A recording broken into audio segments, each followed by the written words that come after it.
The Revised Common Lectionary is a 3-year rotation of scriptures we use on Sunday mornings. It's used in the vast majority of churches out there. Certainly mainline churches, Catholic churches, Orthodox churches all do it. This morning's reading, though, gave us the story of the lost sheep and the story of the lost coin. But do you know what's missing?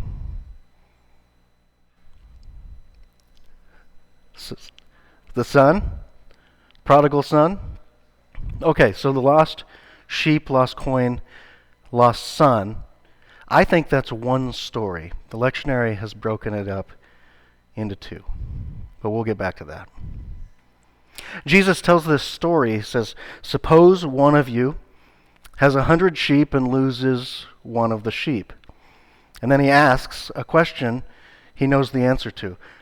Doesn't he leave the 99 in the country and go after the one lost sheep until he finds it? And then when he finds it, doesn't he joyfully put it up on his shoulders as he walks home? And then doesn't he call his friends and his neighbors together and say, rejoice with me, for I have found my lost sheep? Parables are interesting. When I was a kid, my Sunday school teacher told me that Jesus told all of these nice stories to make things easier for everybody to understand. Unfortunately, my Sunday school teacher was very, very, very wrong.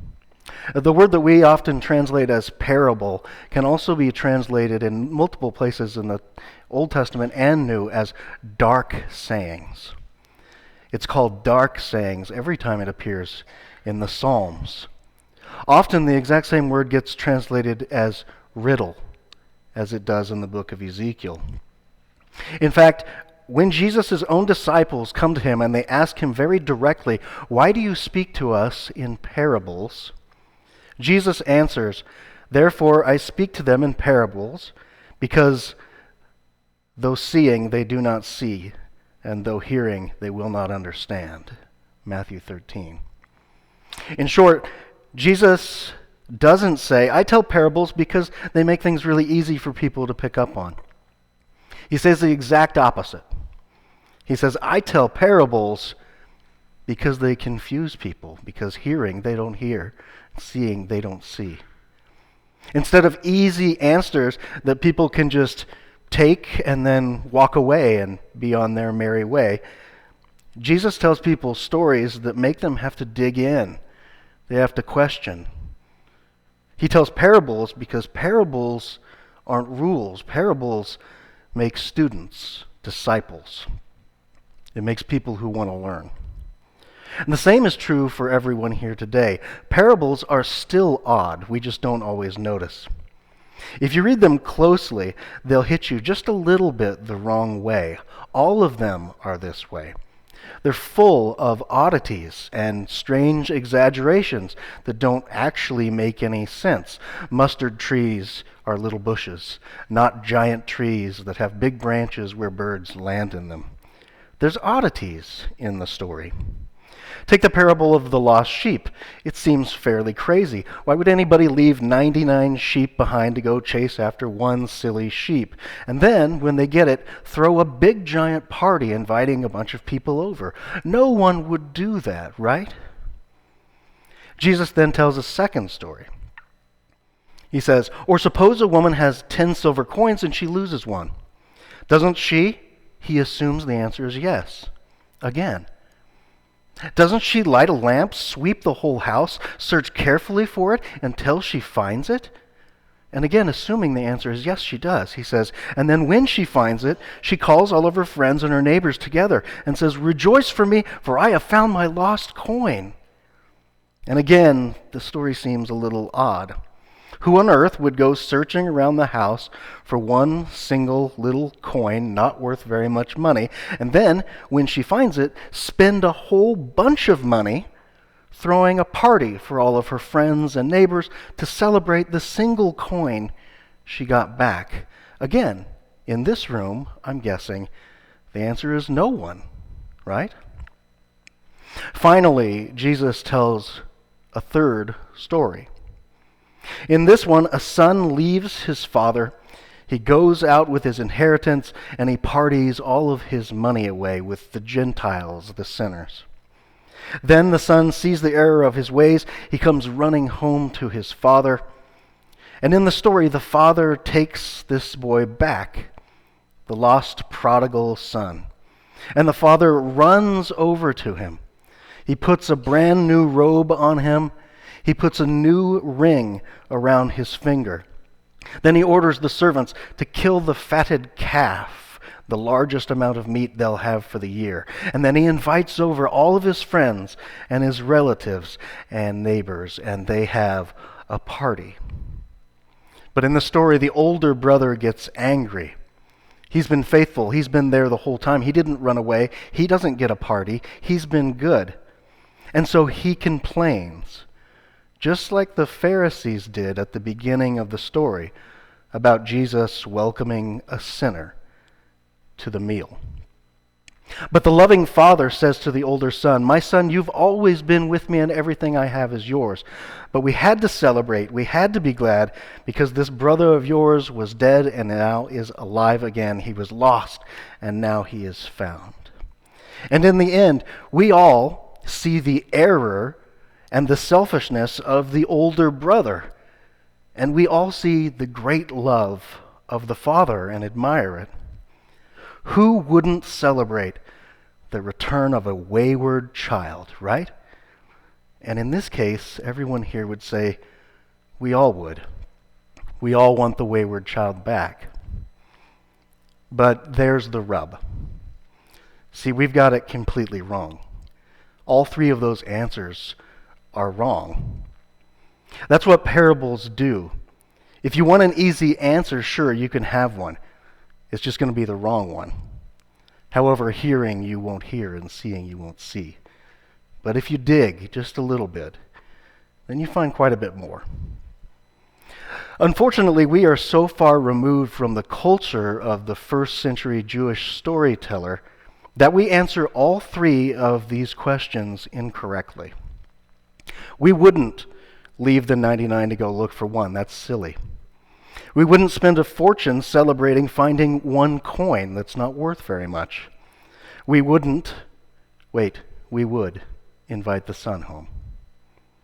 The original audience, though, would be completely different. They would disagree with us on every one of those points. When we hear that the shepherd leaves the 99 behind to seek the one lost, it seems ridiculous.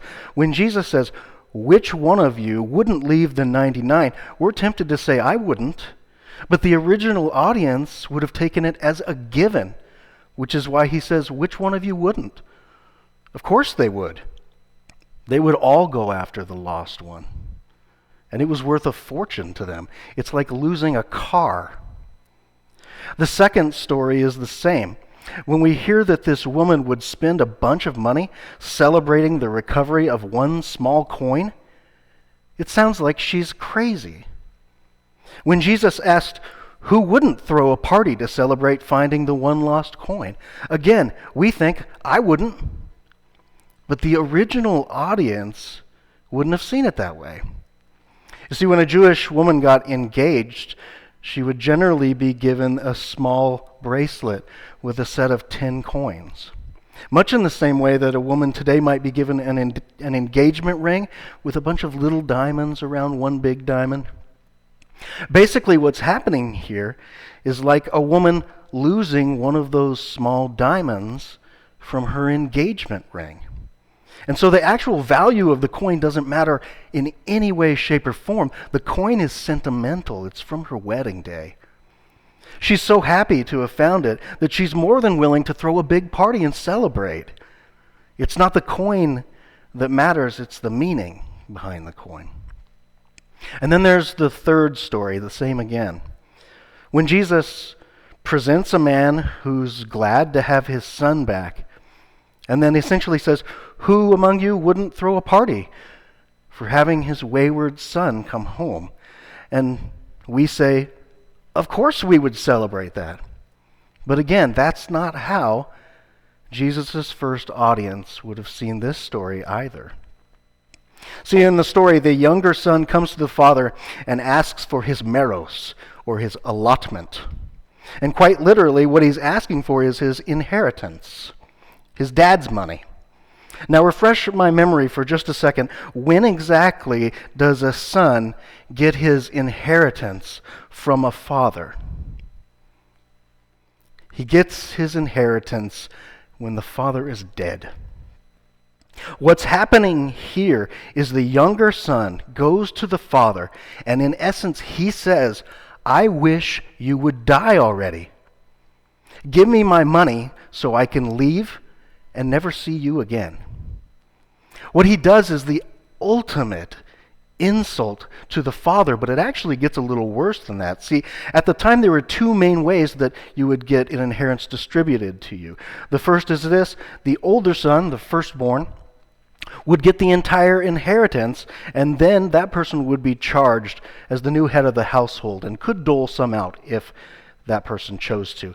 The second, more common way it could be done was a little bit like the first, but first the oldest son would be given 50% of everything of the father's inheritance, followed by the next son, the younger one, who would receive 50% of what's left, followed by the next one who would get 50% of what's left of that, and on until all of the inheritance is gone. In other words, in the best case scenario here, the younger brother tells his father he wishes he was dead, then he steals his older brother's rightful portion of the inheritance, which he gets paid out with first, and runs away. Next, this boy goes off into the Gentile land full of sinners and evil things. And he squanders his whole, scratch that, it's not his whole inheritance, his father's and his brother's inheritance. And he squanders it away. And in the end, he has nothing. He is homeless, penniless, working for a Gentile, and feeding slop to the pigs, an animal he's not supposed to go near and certainly not touch, an animal that makes him ritually unclean, unable to go to synagogue, unable to go to temple, unable to be forgiven. And he wants to eat the food that the pigs are eating. It's even grosser than you'd think. It's at this point, in utter disgrace, finally the son decides to go home with his tail between his legs. And that's when Jesus' story makes its kind of wildest turn. See, certain aspects of this story are very important to note. So one, Jewish men, respectable men, did not run. They would never be seen running. Running was for children at play. Men didn't do it. Jewish men certainly didn't do it. Poor men didn't do it. Rich men certainly didn't do it. Rich heads of household definitely never ran. It was considered undignified, childlike, silly behavior. I once had a professor who said that this would be like seeing the CEO of a Fortune 500 company pick his nose and eat it at the shareholders' meeting. It is a disgraceful, disgusting act. The original listeners would have heard it that way. They would have found it gross. 2, a robe. In ancient Judaism, a robe signified your standing. A nice robe signified very good standing. A new robe signified wealthy person and good standing. Basically, a nice robe was sort of like a nice car. Having a nice robe was like having an S-Class Mercedes, and everybody could see it. It was a status symbol. It told people who you are and what you're worth. 3, a ring. Sometimes a staff with a little ball at the top, but a ring was generally used to identify a person as a member of a particular family, a signet ring. This is my family. Like those old videos where they'd pour the wax on the letter and push the ring in to say, that's from me. If someone ran out of money or goods to trade with while they were on a long journey, but they had a recognizable family ring, they could borrow money. They could make purchases with a promise of later payment. The ring, in other words, a family ring, was like a first century Jewish credit card. You could spend with it. But Jesus says this son tells his father he wishes he was dead. He steals his brother's inheritance. He runs away. He squanders his money away in debauchery.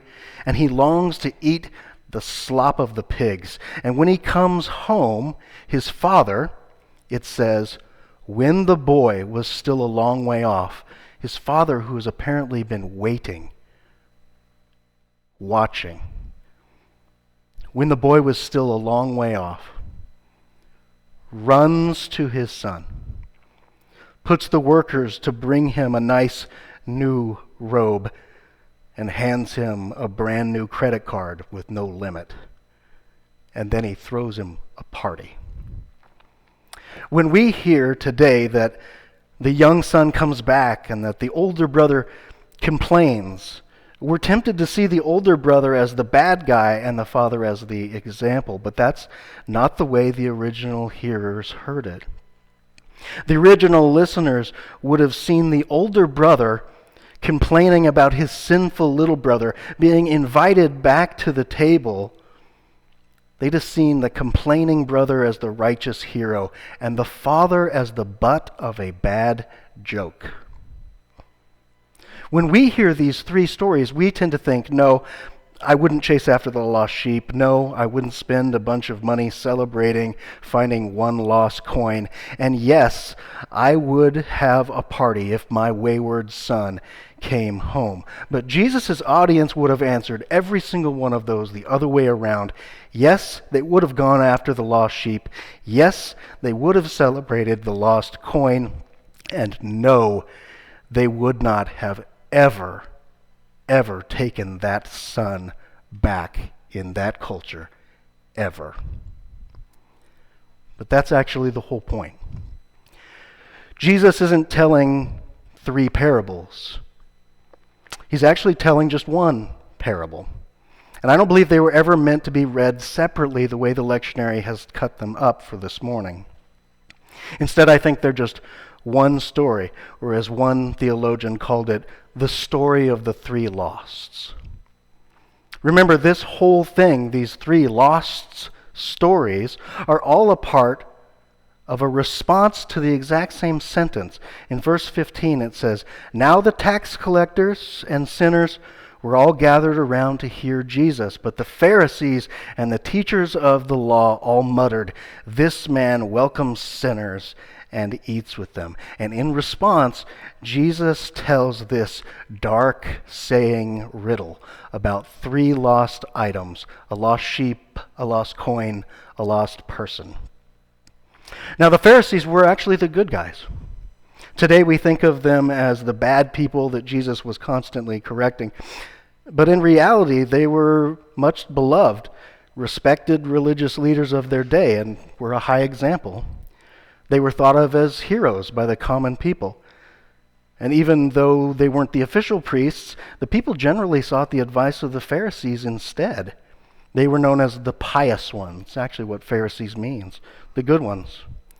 In short, here they are the older brother, the good older brother who was there the whole time. But when they looked at Jesus and asked, "Why do you hang out with those people?" they crossed a line. And in response, Jesus points out the ultimate irony.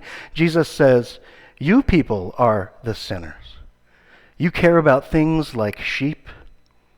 You care about things like status and money and coins that are basically worthless. And when you find them, you celebrate and you have these big parties. But you don't care about one thing that really matters, that one thing you should care about. You don't care about people. You'd look for the sheep, you'd look for the coin, you'd reject the boy." As Francis Schaeffer noted, there is nothing more ugly than orthodoxy without compassion. It's easy to think about the parables as these nice little stories with a cute little lesson, but they are not. They are often hard to take, hard to understand, hard to break down. They can be dark sayings with great depth. They're good teachers. And if we let them, they will challenge us a lot. Author Craig Bloomberg teaches that to understand the parables, you have to answer one straightforward question. Who am I in this story? But generally, I think the answer is always the same. I'm kind of all of them. Sometimes I feel like I'm the lost sheep, living my life out on my own and alone. Sometimes I feel like I'm the woman who lost something very precious, who's desperately out there searching for that thing with deep meaning in my life. Sometimes I'm one of the 99 safely sitting in the sheepfold. Sometimes I feel like the younger brother out there squandering my life away. But maybe Bloomberg is missing something a little bit. Maybe who we are in the story is less important than who God is in the story and who we want to be in the story. More often than I'd care to admit, I'm more like the complaining older brother. Usually pretty pious, a little righteous, and maybe ultimately wrong about things. But who God is who I want to be in the story. I do want to be. I want to be the loving Father, the one who, instead of judging the sins of others or reliving the past, moves beyond it in order to just always celebrate the return of the lost. And now the question is, who do you want to be? Amen.